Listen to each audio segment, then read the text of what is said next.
Now we're going to start talking about magnetism. Now, magnetism is something that we're relatively familiar with. If you have any magnets on the refrigerator, I remember playing with the little ABC magnets on the fridge as a kid. It's one of those things that we use every day. We're actually surrounded by every day. But we need to define it. We need to have a better understanding of it because it actually has a lot of really interesting applications. So before we get started, let's talk about what we know about magnetism.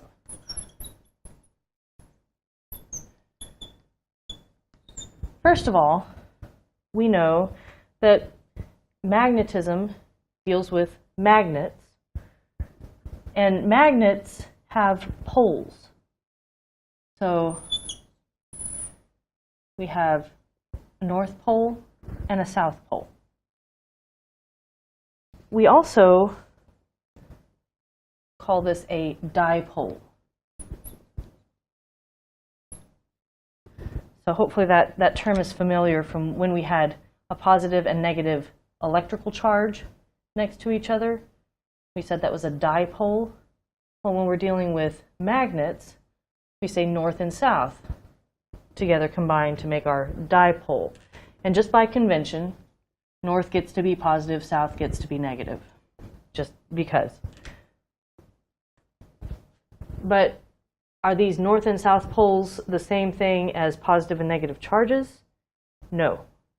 We have to be very careful that we understand that magnetism relates a lot to electricity. In fact, there's going to be some interchange between them here in a little bit. But magnetism is not the same thing as electricity. And magnetic poles are not the same thing as electrical poles or electrical charges. So we need to be aware of this. That said, kind of coming back to the similarities, if I have two magnets, maybe something that looks like this, what do I expect to happen?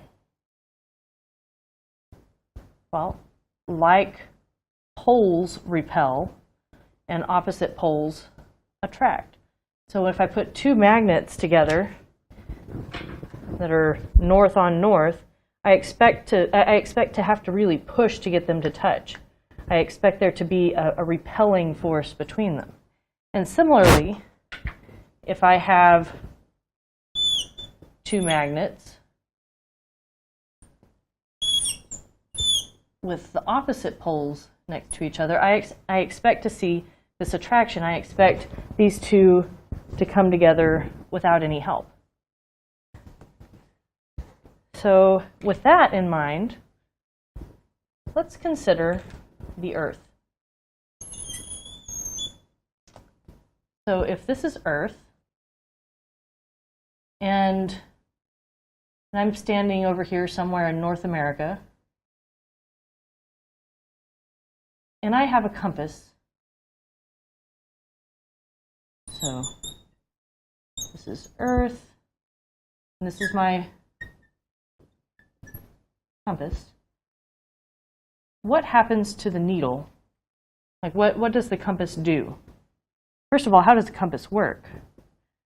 Well, the idea is there's a magnetic needle in the compass, and it's affected by the Earth's magnetic field. And so I get this compass, and the needle points north, right? So if the needle is pointing north, we talk about this being the North Pole, you know, where Santa lives. But here's where our technology got ahead of our science. We also take this case, and basically all we've done is we've taken a magnet that looks something like this and stuck it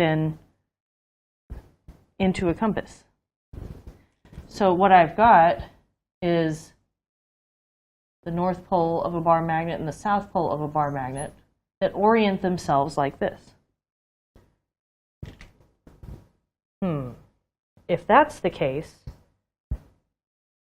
what magnetic pole is up here? We just said north repels north, but south attracts north. So this is actually my magnetic south pole. And there's a few explanations as to why we refer to these this way. One is that actually over thousands of years, the poles flip, like the magnetic poles of the Earth flip. And so one explanation that I've heard is that basically the compass was figured out and then the poles flipped. I am more of the belief and understanding that it's kind of like our current direction, where we say that we're following the direction of positive charge, even though we know it's negative charge moving now that we know what electrons are. Well, all we knew before, and I say we meaning the human race, the Vikings, the Greeks, people who were discovering this idea of this magic stone, this magic rock that would always point in the same direction on Earth. That's cool. In fact, it's called magnets and magnetism because it was found in a place in Asia with a similar name. It's something called a lodestone, which is a natural magnet. And they noticed that lodestone, when they let it sit in their open hand or when they floated it on a cork in some water, would always orient to the same position on Earth. And they could tell by the stars as well. Like they could tell what direction was north. And so they just called this end of the compass that pointed north, north. They called this end of any magnet that pointed to geographic north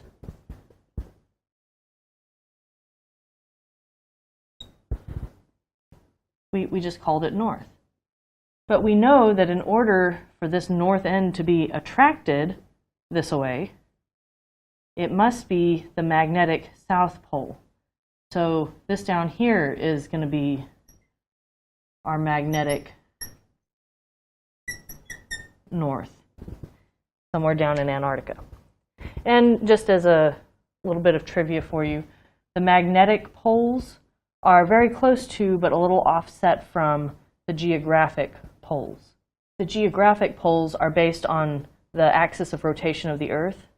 And the magnetic poles are based on what happens to your compass. There gets a point where you take your compass up there and it just starts spinning around. So just things to consider in terms of what we do and don't know about magnetism. Now, do magnets attract everything? They don't. Try picking up, try taking a magnet and picking up a nail. You can probably do that. You can pick up a paper clip. Can you pick up an aluminum can? You can't. In fact, that was one neat thing at the recycle center in my hometown, was they wanted you to separate your aluminum cans versus your tin cans and your steel cans. And so they stuck a magnet on the garbage bin for the magnetic type of cans, your steel and your tin cans. And you could tell whether your can should go in that pile or not by whether or not it stuck to the magnet. Your aluminum cans won't stick to the magnet, which is to say that not all metals are magnets. So it's not quite like, it's not quite as simple as insulators and conductors. So just something to kind of consider. We're going to talk a little bit more about that. We also know, and we've kind of discussed already, that magnets don't have to be touching in order for there to be a force that's felt. So these magnets don't touch, but they're going to repel each other. These magnets don't touch, but they're going to attract each other. So in this case, this is like our electric field, where my charges don't have to be touching in order to have an effect on each other. My magnets don't have to be touching in order to have an effect on each other. So in other words, the force is long range. So just like the force due to gravity, our electric force. Now we have a magnetic force, and we represent that magnetic force in terms of a field. Just like we did with electric fields representing electric forces, we're going to have magnetic fields representing magnetic forces. So let's take a moment to define a magnetic field.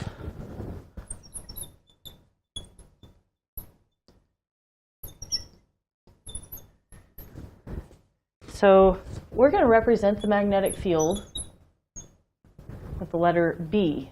And it's a vector, just like our electric fields are vectors, because this represents the force everywhere in space. So the magnetic field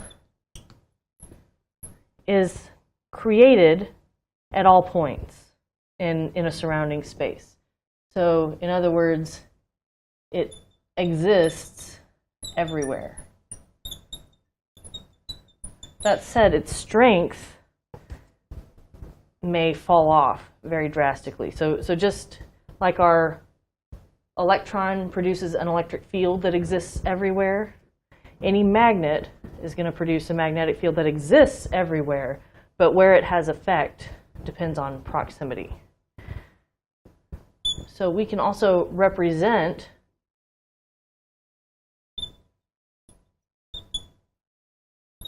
our magnetic field as a vector field.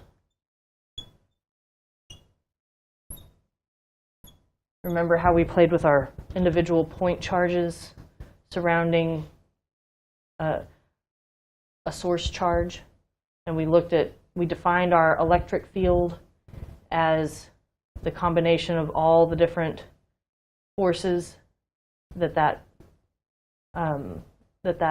probe charge experienced.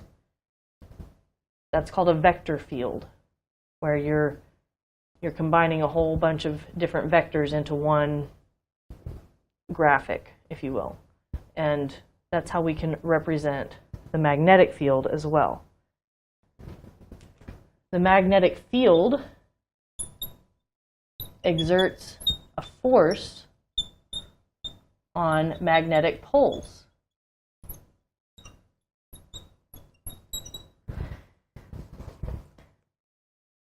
And we can combine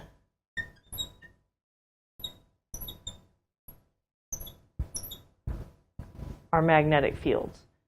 We can have something like the field from one magnet plus the field from another magnet gives us the total field that we feel in any given space, just like we could with electric fields. Now, one important point. What is the source of a magnetic field? What creates a magnet?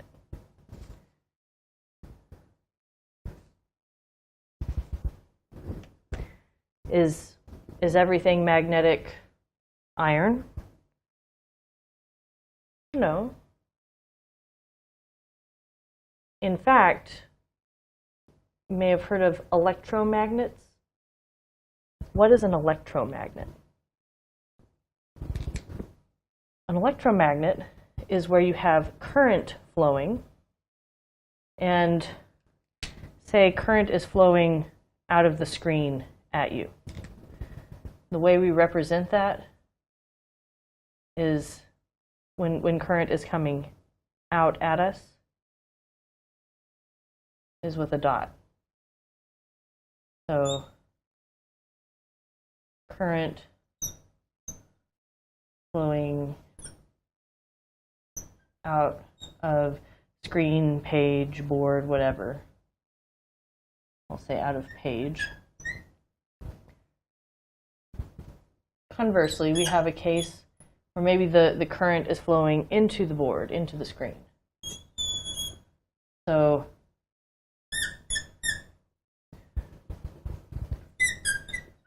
current flowing, we'll say, into the page. And this is interesting because we get two different results. If we take a compass and we put it in different places, what we end up seeing is that if this is going out of the screen at you, so think of it as you're looking at the tip of the arrowhead, so coming at you, I end up seeing this magnetic field where my compass looks like this. As I move my compass around, the direction of north changes. Effectively, what I get is a circle. My magnetic field is a circle around this current carrying wire. And if I make the wire, or if I make the current flow in the opposite direction, I still see a magnetic field, but now it looks like this. It's going in the opposite direction. So, just so we're clear, these magnetic fields are opposite, even though they're both circles. And we're not looking at a spiral, we're not looking at this helix that's moving around like this. We're looking at a ring of field. Or if you will, if you're thinking about it in terms of a 3D wire, you're looking at a cylinder of field that goes around the wire. And this is one way we can form an electromagnet. So I can create magnetism when I run current. Okay. Current is just moving charge. Okay. So what's happening over here in my ferromagnets, in my permanent magnets? Do I have to have these hooked up to a battery in order for them to work? No, we discovered magnetism long before we discovered electricity. So what is causing magnetism to occur naturally? Well, let's consider. If I have a bar magnet and I cut it in half, what do I end up with? Do I have just a south side and a north side? No, if I cut my bar magnet in half, I end up with two new magnets that look like this. So if I cut them both in half again, I end up with four new magnets. South and north, south and north, south and north, south and north. I keep getting new magnets, and every new magnet I have still has north and south poles. What if I get down to the atomic level and I have two atoms together and I split them apart?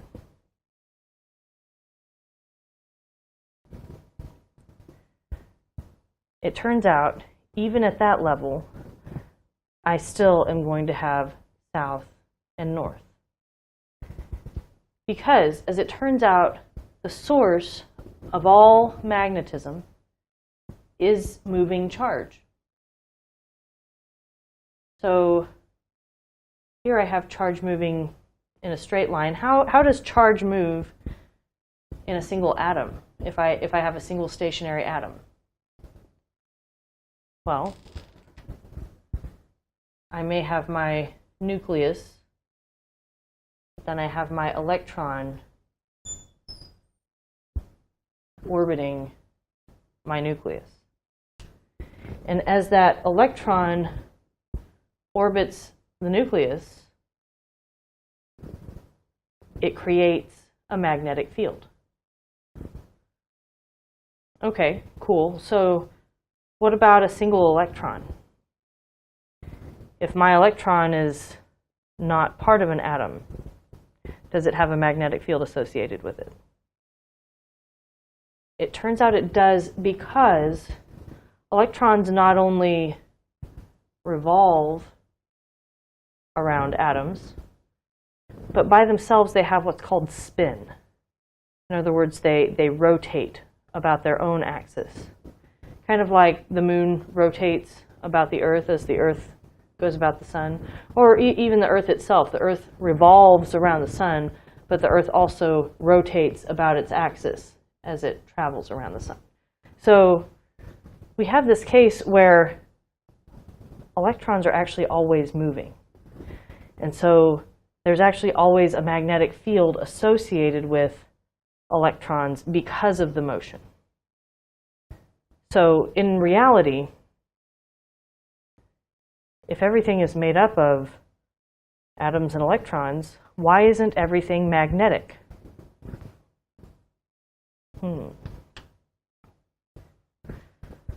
Well, let's consider a case where we have electrons moving this way and electrons moving in and out of the board and electrons moving kind of side to side. And the thing is, these create magnetic fields in lots of different directions.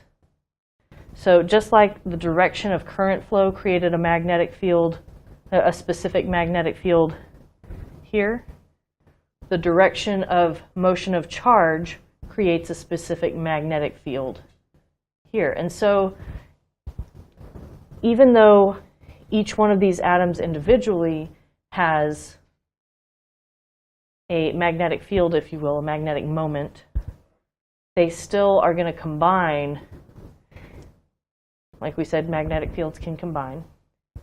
And what happens if all the fields are random? We end up with everything kind of canceling out. And so you and I are actually made up of all these little magnetic atoms. But because the magnetism is in all different directions, it's random, so we say I don't have a net magnetism. I don't have a net magnetic field. My net magnetic field is 0. But here's kind of maybe some proof to you that we are indeed made up of individual tiny magnets. Has anyone ever had an MRI? If you have had an MRI, you know that you lay down and you go into this big tunnel. And it's kind of loud, but the idea is there's these cameras whooshing around in that tunnel. And as those cameras whoosh around, what are they detecting? Well, turns out what happens to you in an MRI, that's magnetic resonance imaging.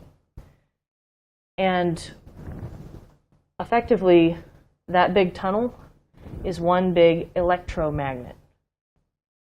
So what happens is they apply a force that is several orders of magnitude greater than the Earth's magnetic force. So they apply a magnetic force to you, magnetic field, and all of the atoms in your body align. And so you are indeed magnetic for a minute. But the difference between you and a piece of iron is that as humans, we're made up of a whole bunch of different stuff. And so when that magnetic field turns off, our spins, our electrons spinning around our atoms, quit being all in the same direction, and they start to wobble. And I'll save you the pain of watching the dance. But the idea is we have this nice aligned magnetic field. Everything is going in the same direction. And as that magnetic field gets turned off, it's kind of like watching a top wobble. And some of them kind of fall off quickly, and some of them take a little longer to fall over or to go back to random. And that's what those detectors are looking at, is they are detecting the magnetic field, the magnetic force in different parts of your body as they whoosh around.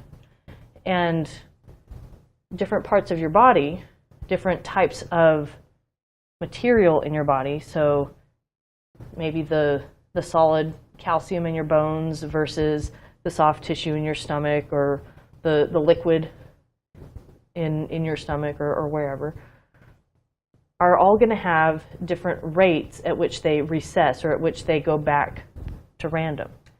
And so that's how an MRI works, is you're looking at different materials or different tissue, because they're going to have different rates at which their magnetism goes from strong to weak to zero. So the difference then between you and a piece of iron is that you go back to a randomized magnetic field, a net field of zero. Iron, however, actually holds on really tightly to that nice aligned magnetic field. And so we call them ferromagnets, or permanent magnets, are magnets that once magnetized stay magnetized. They don't go back to random. And you can make them go back to random. In fact, I have a box of magnets in the lab closet that started out all nice and strongly magnetized, but when you mix them all together and put them all next to each other, they kind of affect each other's alignment. And so we have to remagnetize them. We have to put them in an electromagnet to strengthen them from time to time. So that's the key here, is that all magnetic fields are created by moving charge.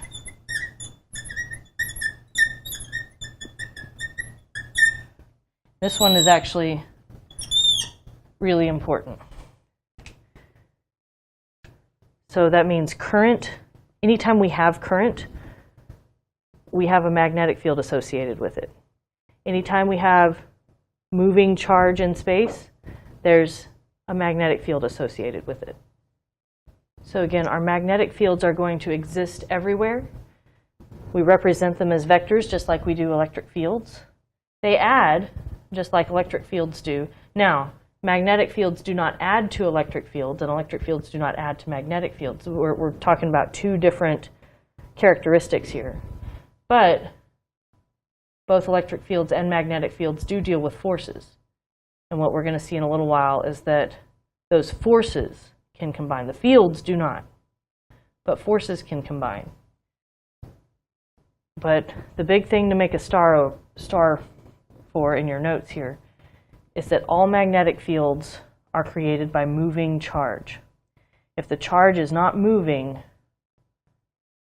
we don't have a magnetic field. And a lot of the assumptions that we make and a lot of the examples that we do are going to ignore this idea of electron spin. So just kind of be aware of that in reality, we can't actually hold an electron still. But that single spin is very weak. At any rate, all magnetic fields are created by moving charge.